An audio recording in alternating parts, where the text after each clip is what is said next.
શ્રાવણ માસ મહાત્મ્ય 26મો અધ્યાય.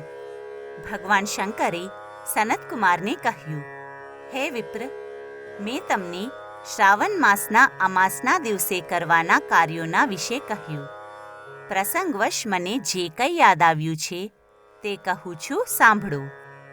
મેં રમણીય શુભ વૃષભ પર આરૂઢ થઈને મહાબલી, પરાક્રમી, સંસાર વિધ્વંસક, દેવતોચ્છેદનકારી એવા દુષ્ટ દૈત્યો સાથે ઘણીવાર સંગ્રામ કર્યો છે. પણ મહાબલી પરાક્રમી વૃષભે યુદ્ધમાં કદી મારો ત્યાગ નથી કર્યો. અંધકાસુર યુદ્ધમાં તો એને વૃષભના શરીરને છિન્ન કર્યું હતું, જેનાથી તેનો દેહ છિન્ન ભિન્ન થવાથી રુધિર વહેવા લાગ્યું અને વૃષભમાં પ્રાણ માત્ર જ અવશિષ્ટ હતા. છતાં પણ તે વૃષભે ધીરતા રાખીને મેં તે ખલનો વધ કર્યો ત્યાં સુધી મારું વહન કર્યું. એ નંદીશ્વરના પરાક્રમ જોઈને હું પ્રસન્ન થયો અને મેં નંદીને કહ્યું, હે સુવ્રત, હું તારા કામથી સંતુષ્ટ છું. તારો દેહ નિરોગી તથા બલી થાય અને તને પહેલાં કરતાં પણ અધિક રૂપ તથા વીર્યની પ્રાપ્તિ થાય. તારે જે કંઈ વરદાન માંગવો હોય તે માંગ, હું તને નિશ્ચિત રૂપે આપીશ. ત્યારે નંદિકેશ્વરે કહ્યું, હે દેવ, મારે કાંઈ નથી જોતું.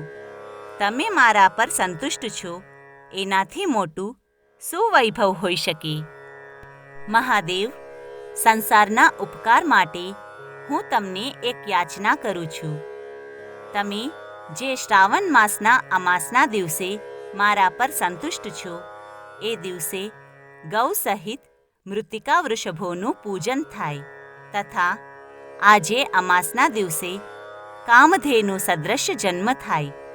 અમાસના દિવસે હજી એક વર આપો, જે કરવાથી પ્રાણી સુખી થાય. આ અમાસના દિવસે પ્રત્યક્ષ ગૌ તથા વૃષભોનું પૂજન થાય. ગેરુ આદિ ધાતુઓ દ્વારા દેહને વિભૂષિત કરીને શિંગડાઓમાં સોના ચાંદીના પટ્ટા આદિ લગાડીને વિભૂષિત કરવા. નાના રંગોથી ચિત્રિત કપડાં પીઠ પર ઢાંકીને શિંગડાઓને રેશમી કપડોથી અલંકાર કરીને કંઠમાં સુમધુર રમણીય શબ્દ કરે એવો ઘંટ બાંધવો. દિવસના 8મા ભાગમાં ગામની બહાર તથા સાંજે ફરીથી ગામમાં લઈ આવે. ખલી બિનોલી આદિનો નૈવેદ્ય તથા નાના પ્રકારના અન્ન સમર્પિત કરવાથી તે પ્રાણીને ત્યાં નિરંતર ગૌ તથા ધનની વૃદ્ધિ થાય. હજુ પણ એક યાચના છે.